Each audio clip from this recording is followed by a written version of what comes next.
Welcome, ladies and gentlemen, to 150th Reality of Wrestling. As always, you'll find the link below. Okay, not much content here. Next week, we're going to have a tournament for the Reality of Wrestling tag titles. It's going to be 4 teams. You got Team Death Bear, you're going to have Alpha, you're going to have El Familia, or La Familia, and then you're going to have the Southern Pride. Pride and, what is the guy's name? Ransom. We barely seen them, but now they've interjected themselves in the situation. Well, at least it's something. Supposedly they've never had a tournament on Reality of Wrestling. Okay. But it does hurt to know that Reality of Wrestling has so few people. But it's understandable with the budget they have. They don't have a very large budget. They're lucky to break $1 million, so they could yearly. If it even comes to $1 million, they may only break about $400,000 or $500,000 a year. Who knows? But anyway, let's move on. First thing I'm going to talk about is Kylie Rae and Miranda. Look, I actually like Miranda. I think she's not badly developed. But when it comes to Kylie Rae, I think this situation with her is garbage. You guys know how I feel. Kylie Rae and Jada are the only ones that's shown on the website of Reality Wrestling. And you have, right now, you're showing Miranda and you're showing Ivory Robinson. Why can't you show them temporarily on the show?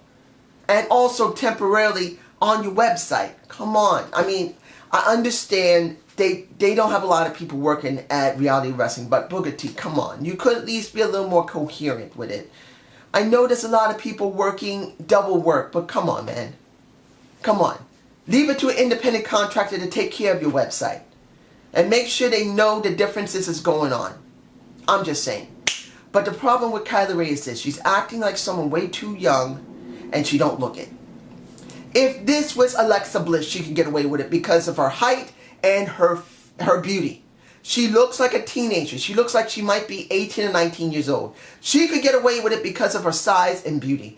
You look at JoJo when she's not all dressed up looking gorgeous. She looks like a teenager, not just because of her size, but because of her look. So they could get away with it, but Kylie Rae is over 24, 25.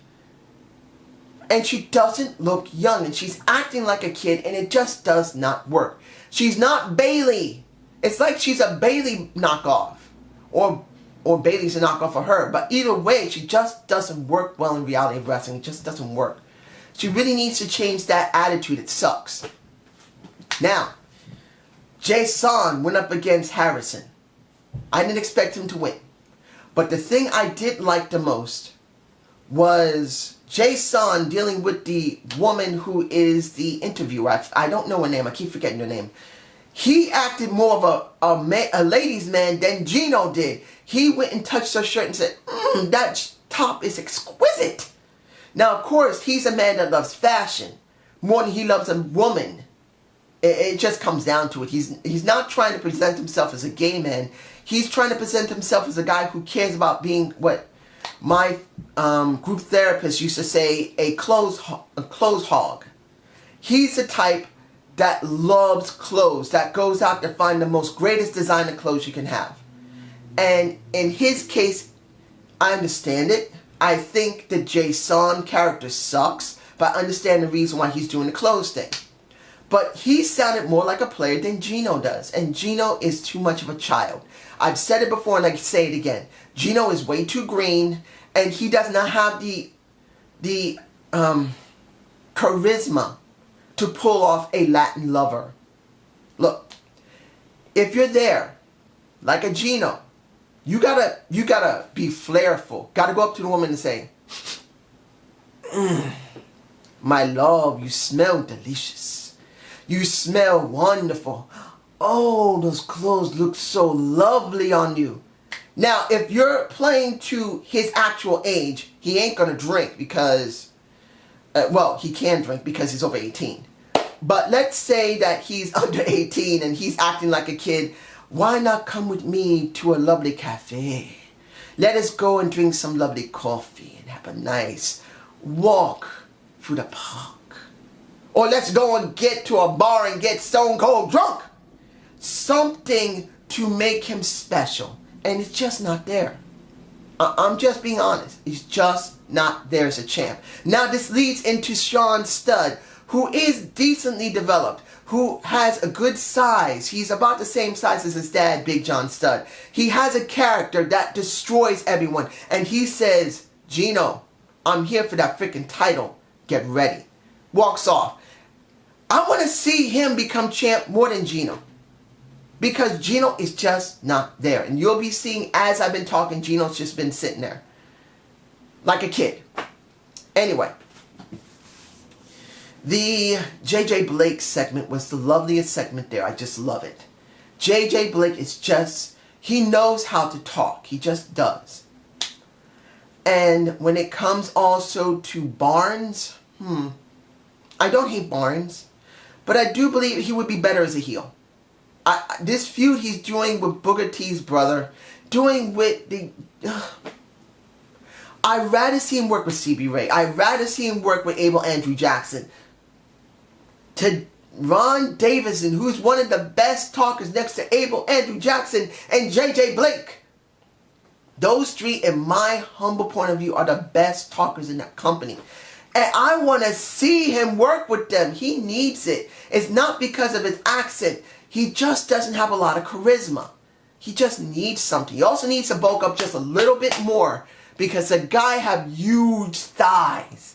The guy is all legs. If he became basically a kickboxer, he would knock someone's head off if he wasn't one. So he just needs more. Let's see, is anything else left? Familia had a moment talking about the tournament, and then Team Death Bear talks about the tournament before then, and basically corrects, supposedly. It would have been better if Gilmore and, what is the guy's name? Pekowski, I believe that's the guy's name, Pekowski. They had not said anything about it being a tournament. They should have just said simply that next week there's going to be a fatal four-way. And then let Team Death Bear change that around and say, look, we just spoke to Booker T because of Stevie Ray in our corner. We're now going to have a tournament. Because of them saying it, they kind of messed up Team Death Bear's promo.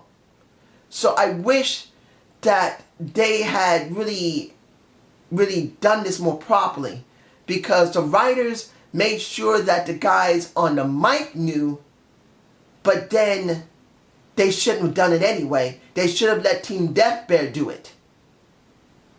Or at least, if Team Death Bear had to still go for a fatal four-way, then change it around. It would have made sense. I know it sounds like I'm out of whack here, but that's what they were doing. Finally, Bartek versus J.J. Blake. I did not expect J.J. Blake to lose here. If J.J. Blake had lost here, this would be the most biggest travesty of justice I've ever seen. J.J. Blake should have already either been... I don't want to call him... Sorry about that, my battery died. Look, J.J. Blake, if he had lost, would have been a travesty. It would have been a travesty. But he did win. And now Bartek is pretty pissed off at Cole for going into the ring, clapping his hands, and offering his hand. It is obvious that they're finally going to break these guys up and make them feud. I have to state this, it is too long. This should have happened months ago. At least a month ago, this should have happened. But it's understandable because the way they tape, you're not going to be able to make it quicker than it should be sometimes. Sometimes you should have feuds that should start immediately. Sometimes feud needs time. This one is somewhere almost in between, but because of the tapings, you can't really give it the time you want. Either you got to shorten it really short or drag it out really long because of how you tape. So in the end, it is obvious they're about to break these two up. And I'll be glad when it's done because the character on both these guys suck. I think Bartek will probably be better as a heel, and Cole will probably be better as a face. But this is just my point of view. You guys tell me below, and I hope you enjoyed the Zane view. Please give me a comment below. Watch my SmackDown review. That will be coming out later tonight. Have a good day. Have a good night.